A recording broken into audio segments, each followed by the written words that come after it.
सुबह का समय था। बाजार में सड़क के किनारे कमला देवी हमेशा की तरह टोकरा लेकर मछलियां बेच रही थी। उनकी दोनों बेटियां राधिका और निहारिका दूर बॉर्डर पर देश की सेवा में तैनात थीं। दोनों बहनें आर्मी ऑफिसर थीं। उन्हें जरा भी अंदाजा नहीं था कि उनकी मां किन हालात में जी रही है, और आज उनकी मां के साथ ऐसा कुछ होने वाला है जो उनकी रूह को हिला देगा। कमला देवी चुपचाप मछली बेचने में लगी थी कि तभी एक इंस्पेक्टर, जिसका नाम महेंद्र चौधरी था, मोटरसाइकिल से आया। उसने बाइक सड़क किनारे रोकी और गुस्से में बोला, तुम्हारी हिम्मत कैसे हुई सड़क किनारे मछली बेचने की? तुम्हारे चलते यहां जाम लग सकता है, जल्दी से यहां से हटो। इतना कहकर वह अचानक टोकरा पर जोर से लात मार देता है। मछलियां जमीन पर बिखर जाती हैं। चारों तरफ मछलियों की गंध फैल जाती है और लोग रुककर तमाशा देखने लगते हैं। इंस्पेक्टर और भड़क कर चिल्लाता है, ये तुम्हारे बाप की सड़क है क्या? जहां मन किया बैठ गई मछली बेचने। अगर बेचना है तो अपनी जगह पर बेचो। कमला देवी चुपचाप उसकी बातें सुनती रही, अपमान सहती रही। उनकी आंखों में आंसू थे, लेकिन वह बिना कुछ कहे जमीन पर गिरी मछलियां उठाने लगी। भीड़ में खड़े लोग सिर्फ तमाशा देख रहे थे। ना किसी ने आवाज उठाई, ना किसी ने मदद की। भीड़ में एक लड़का था जो सोशल मीडिया पर मशहूर था। उसने मोबाइल निकाला और पूरा वाकया रिकॉर्ड करने लगा। इंस्पेक्टर लगातार उन्हें डांट रहा था, अपमानित कर रहा था, और लोग बस हंसते देखते रह गए। कमला देवी मन ही मन सोच रही थी, अगर मेरी दोनों बेटियों को यह सब पता चल गया तो न जाने क्या हो जाएगा। काश उन्हें यह बात कभी ना पता चले, वरना तूफान आ जाएगा। आंखों में आंसू लिए मछलियां वापस टोकरा में डालकर वो धीरे धीरे घर की ओर चल पड़ी। उधर जिस लड़के ने वीडियो बनाया था, उसने घर पहुंचकर उसे सोशल मीडिया पर अपलोड कर दिया। कैप्शन में लिखा था, इस बूढ़ी औरत की कोई गलती नहीं थी, लेकिन इंस्पेक्टर ने इसकी मछलियां गिरा दी और सड़क पर बेइज्जत किया। क्या यह सही है? वीडियो तेजी से वायरल हो गया। लोग शेयर करने लगे, कमेंट करने लगे। हर कोई इस घटना को गलत बता रहा था। कुछ देर बाद यह वीडियो निहारिका के मोबाइल में पहुंचा। वीडियो देखते ही उसका खून खौल उठा। वह सोच भी नहीं सकती थी कि उसकी मां के साथ ऐसा बर्ताव हुआ है। लोगों के सामने बेइज्जत किया गया, थप्पड़ तक मारा गया। निहारिका ने तुरंत वीडियो अपनी बड़ी बहन राधिका को भेज दिया। राधिका ने वीडियो देखा तो गुस्से से लाल हो गई, आंखों में आंसू भर आए। मन ही मन उसने सोचा, काश पापा होते तो हमें यह दिन नहीं देखना पड़ता। हमने इतनी मेहनत करके यह मुकाम पाया, फिर भी मां को सुख नहीं दे पाए। लेकिन मैं उस इंस्पेक्टर को छोड़ूंगी नहीं, बदला लेकर रहूंगी। वीडियो देखने के बाद राधिका ने तुरंत निहारिका को कॉल किया। आवाज में गुस्सा साफ झलक रहा था। निहारिका, तुम यहीं रहो, मैं घर जा रही हूं और उस इंस्पेक्टर से अपना बदला लेकर रहूंगी। निहारिका ने तुरंत कहा, नहीं दीदी, मैं भी आपके साथ चलूंगी। मां के साथ जो हुआ वो मैं बर्दाश्त नहीं कर सकती, उसे उसकी औकात दिखानी ही पड़ेगी। राधिका ने समझाया, तुम्हें यहीं रहना चाहिए। मैं मां को लेकर वापस आऊंगी और हम यहीं कहीं आसपास उन्हें रख लेंगे। कुछ देर तक बहस चली, लेकिन आखिरकार निहारिका मान गई। ठीक है दीदी, आप जाइए, लेकिन मां को साथ लेकर जरूर लौटना। राधिका ने फोन रख दिया, वर्दी उतारी और पीले रंग का सलवार सूट पहन लिया। अब वह एक साधारण गांव की लड़की लग रही थी। बस में बैठकर कुछ ही घंटों में घर पहुंच गई। घर पहुंचते ही उसने दरवाजा खटखटाया। कमला देवी उस समय किचन में सब्जियां काट रही थी। दरवाजे की आवाज सुनकर उन्होंने पुकारा, कौन है? मैं हूं मां, राधिका लौट आई हूं आपसे मिलने। आवाज सुनते ही कमला देवी के हाथ रुक गए, आंखों में नमी आ गई। उनके मन में डर भी था कि कहीं राधिका को इस घटना का पता तो नहीं चल गया। वह जानती थी कि उनकी बेटियां कितनी ईमानदार और जिद्दी हैं, अपनी मां के लिए कुछ भी कर गुजरेंगी। उन्होंने जल्दी से दरवाजा खोला।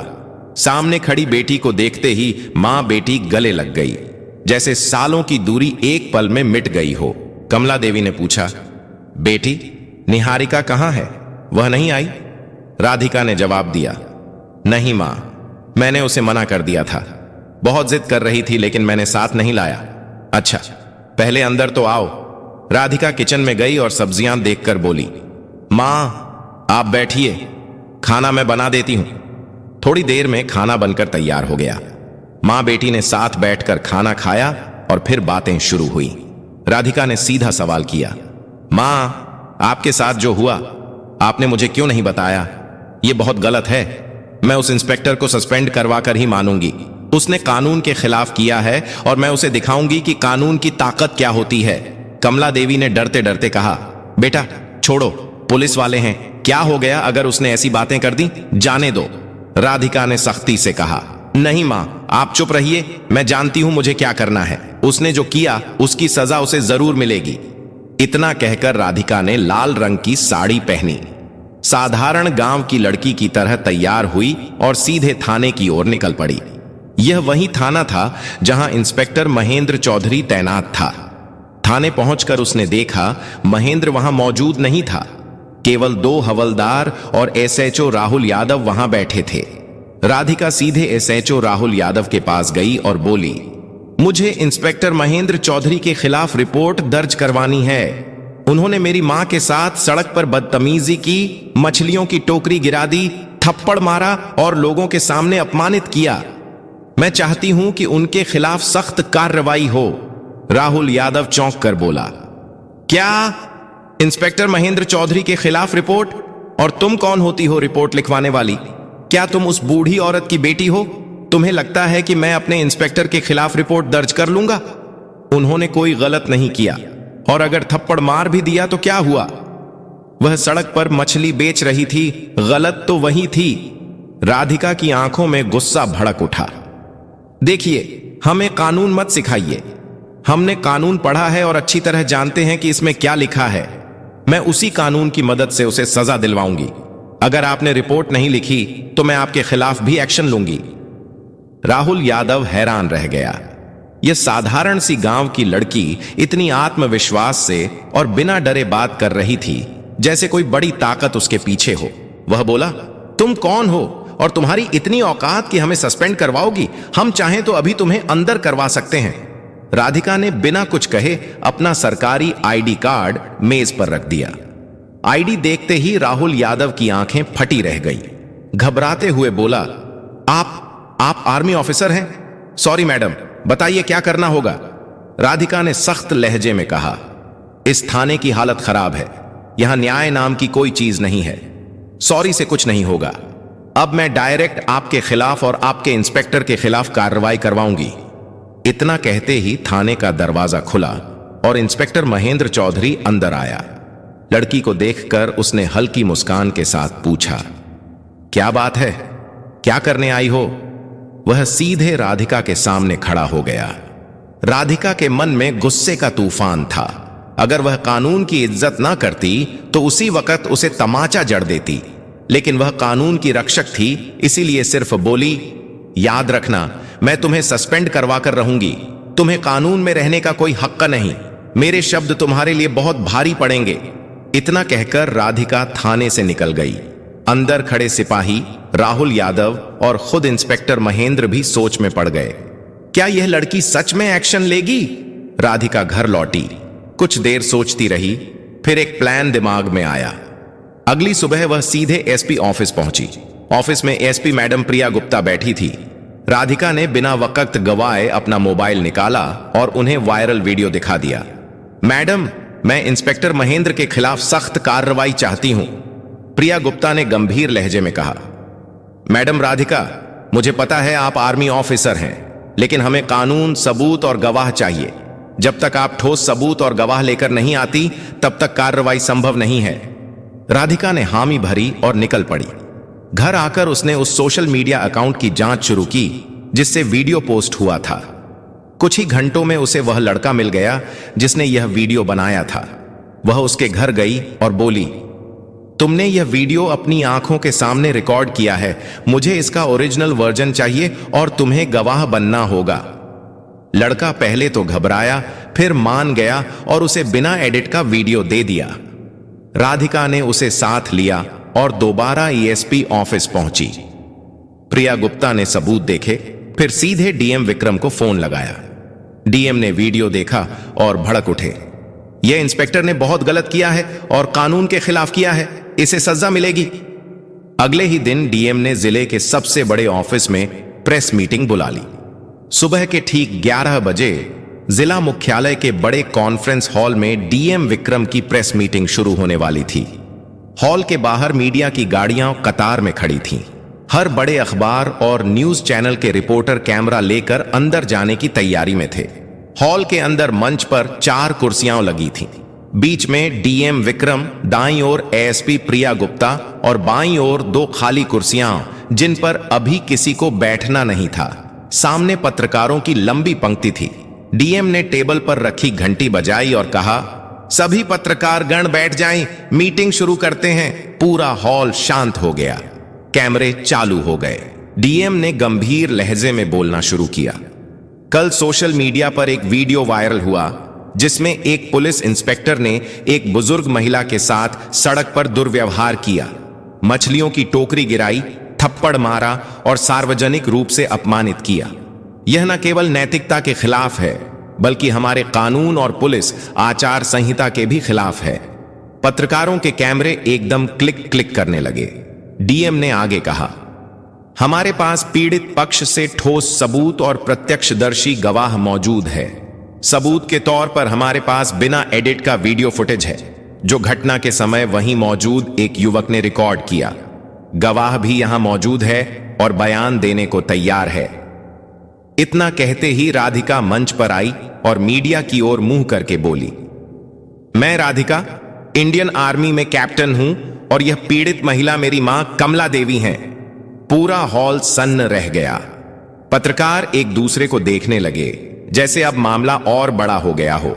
राधिका ने बिना रुके कहा, मैंने कानून पढ़ा है और मैं जानती हूं कि किसी भी इंसान को सड़क पर इस तरह अपमानित करना अपराध है, चाहे वह कोई आम आदमी करे या एक पुलिस अफसर। कानून सबके लिए बराबर है। पत्रकारों ने सवाल दागने शुरू कर दिए। मैडम, क्या आप चाहती हैं कि सिर्फ इंस्पेक्टर पर कार्रवाई हो या और भी लोग इसमें शामिल हैं? राधिका ने जवाब दिया, इस घटना में केवल इंस्पेक्टर नहीं बल्कि थाने के एसएचओ राहुल यादव भी बराबर के दोषी हैं, जिन्होंने शिकायत लेने से इनकार किया, पीड़ित का मजाक उड़ाया और कानून का मजाक बनाया। एएसपी प्रिया गुप्ता ने माइक संभालते हुए कहा, हमने आंतरिक जांच शुरू कर दी है, लेकिन क्योंकि मामला गंभीर है और पीड़ित पक्ष के पास पुख्ता सबूत हैं, मैं सिफारिश करती हूं कि दोनों अफसरों को तत्काल निलंबित किया जाए ताकि जांच निष्पक्ष हो सके। डीएम ने सिर हिलाते हुए आदेश पढ़ा। तत्काल प्रभाव से इंस्पेक्टर महेंद्र चौधरी और एसएचओ राहुल यादव को निलंबित किया जाता है। इस आदेश की कॉपी पुलिस मुख्यालय और राज्य गृह मंत्रालय को भेजी जाएगी। पत्रकारों के बीच फुसफुसाहट शुरू हो गई। इतनी जल्दी एक्शन? यह तो मिसाल है। डीएम ने मीटिंग खत्म होते ही जिला प्रशासन के विधि अधिकारी लीगल एडवाइजर को बुलाया। मुझे पूरी प्रक्रिया कानूनी दायरे में करनी है। नोटिस ड्राफ्ट कीजिए और सस्पेंशन लेटर तैयार करिए। लीगल एडवाइजर ने बताया, सर, पहले हमें चार्जशीट तैयार करनी होगी जिसमें आईपीसी की धाराएं और पुलिस एक्ट के तहत की गई गलतियां लिखी जाएंगी। उसके बाद विभागीय जांच कमेटी गठित होगी, लेकिन निलंबन आदेश तुरंत लागू हो सकता है ताकि आरोपी जांच को प्रभावित न कर सके। डीएम ने तुरंत आदेश दिए और 2 घंटे के अंदर सस्पेंशन लेटर तैयार हो गया। उधर गांव में यह खबर आग की तरह फैल गई। बाजार में लोग एक दूसरे को बताते फिर रहे थे, सुना, कमला देवी के साथ जो हुआ था अब उसका इंसाफ मिलने वाला है। उनकी बेटी आर्मी ऑफिसर है, उसी ने यह सब करवाया है। कमला देवी के घर के बाहर भीड़ जमा हो गई। कोई हौसला बढ़ाने आया, कोई सिर्फ देखने। कमला देवी बार बार कह रही थी, मुझे बदला नहीं चाहिए था, बस इज्जत चाहिए थी। लेकिन मेरी बेटियां तो आग हैं जो अन्याय बर्दाश्त नहीं करती। जब निलंबन आदेश थाने में पहुंचा तो सिपाहियों में खलबली मच गई। एक सिपाही ने धीरे से कहा, भाई, यह लड़की तो सच में कर गई। हम तो सोच भी नहीं सकते थे कि डीएम तक मामला पहुंच जाएगा। महेंद्र चौधरी और राहुल यादव दोनों को आदेश सुनाया गया। आपको तत्काल प्रभाव से निलंबित किया जाता है। जांच पूरी होने तक आप किसी भी सरकारी पद का इस्तेमाल नहीं करेंगे। महेंद्र चौधरी ने गुस्से में कागज जमीन पर फेंका, लेकिन राहुल यादव के चेहरे पर साफ डर था। यह लड़की हमारी जिंदगी बर्बाद कर देगी। मैं कह रहा था ना, उससे पंगा मत लो। शाम होते होते टीवी चैनलों पर हेडलाइन चलने लगी, इंस्पेक्टर और एसएचओ सस्पेंड, आर्मी ऑफिसर ने दिलाया मां को इंसाफ, वायरल वीडियो बना हथियार, पुलिस अफसरों पर गिरी गाज। राधिका के मोबाइल पर लगातार कॉल आने लगे, कुछ बधाई के, कुछ मीडिया इंटरव्यू के। लेकिन राधिका सिर्फ इतना कहती, यह सिर्फ मेरी मां का मामला नहीं था, यह उन सबके लिए है जिनके साथ चुपचाप अन्याय होता है। एक हफ्ते बाद विभागीय जांच में सबूत और गवाहों के आधार पर दोनों अफसर दोषी पाए गए। रिपोर्ट में लिखा था, इंस्पेक्टर महेंद्र चौधरी ने पद का दुरुपयोग किया, अनुशासन भंग किया और जनता के साथ अमर्यादित व्यवहार किया। एसएचओ राहुल यादव ने शिकायत दर्ज करने से इनकार कर ड्यूटी की अवहेलना की। राज्य पुलिस मुख्यालय से आदेश आया, दोनों अफसरों को बर्खास्त किया जाता है और उनके खिलाफ आपराधिक मामला दर्ज किया जाएगा।